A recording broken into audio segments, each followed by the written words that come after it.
news that's short, sharp and shrewd. Are you talking about the podcast or me? Both. Backhanded compliment. This is Up Late with Ben Harvey. D-Day getting closer for JL. Justin Langer has been white-anted for months. Anonymous sources bagging his coaching style, saying he's too hard on the players, he's got a temper. Sorry for getting grumpy too. He sometimes yells at them, the poor darlings. Oh, Lion has fumbled! After months of bad headlines, JL supporters are hitting back. It's come out that despite winning the World 2020 series and the Ashes, the coach of the Australian cricket team quietly refused to accept any bonuses.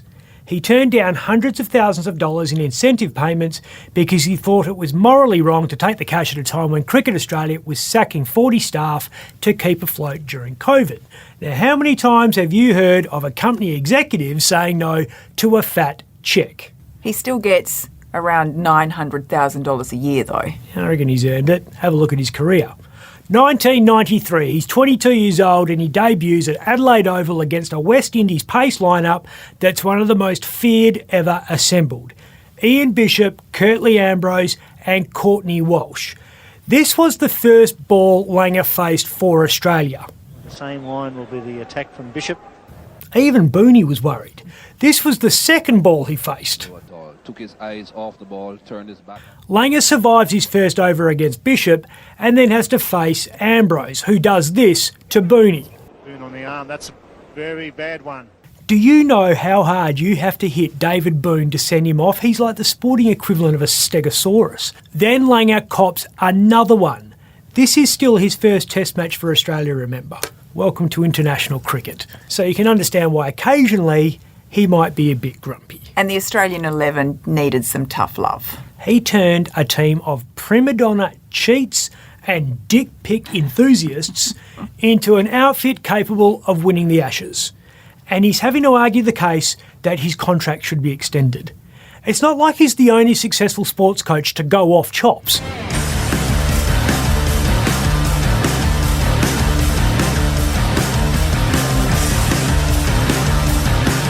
That's bloody right!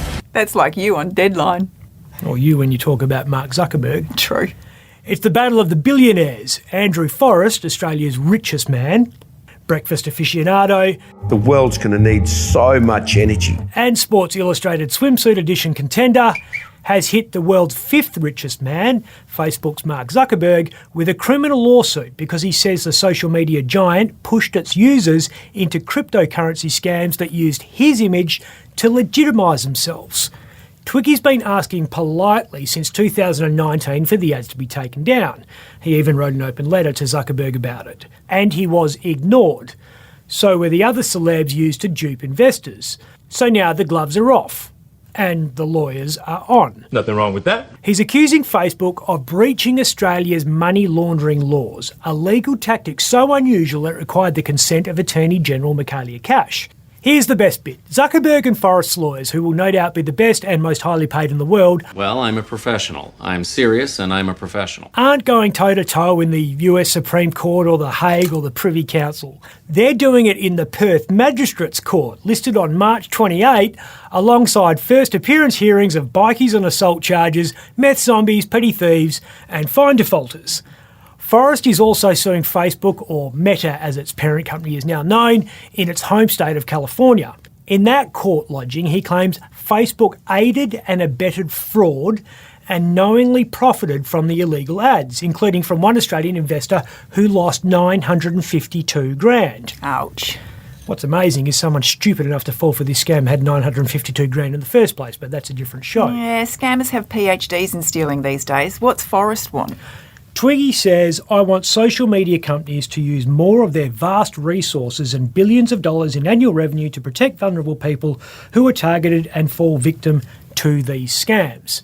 He's been talking about it for a while. He's had a gutful of Facebook pretending it's not a publisher. They're the most aggressive publisher which the world has ever seen, yet they've got this complete prank that they're just a billboard. You know, he's on the money, but Zuckerberg is one of the richest people on earth, so how do you defeat that?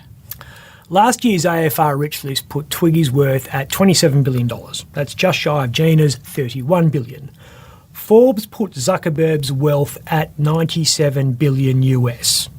Probably less after today because shares in Meta plummeted 20%. That's 200 billion wiped off its value because its quarterly earnings undershot expectations. But he's still rich.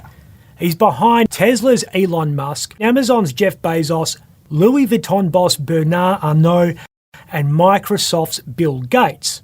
Head to head, particularly in Aussie dollar terms, it looks lopsided. But in terms of cash earnings, not assets and not stock holdings, but actual money coming into the bank, Andrew Forrest is as rich as anyone on earth. Last financial year, his dividend checks from his 1/3 stake in Fortescue Metals Group totaled nearly $4 billion. He makes $10,959,000 a day. See, now that pisses me off. That buys you a lot of Erin Brockoviches. Sure does. Do you reckon Twiggy could win? He says he's doing it for the ordinary people of Australia, and I actually believe him. I hope he hits them for 6. Well, that's what he's going to do. He's gone whack and it's gone all the way. It's a beauty. The Board of Cricket Australia meets on Friday. Twitter poll says 80% of Australians want Langer to keep his job. The players are conspicuously quiet though. Sticky wicket. Oh, what a shot. If you'd like to watch Up Late with me, Ben Harvey, search for The West Australian on YouTube.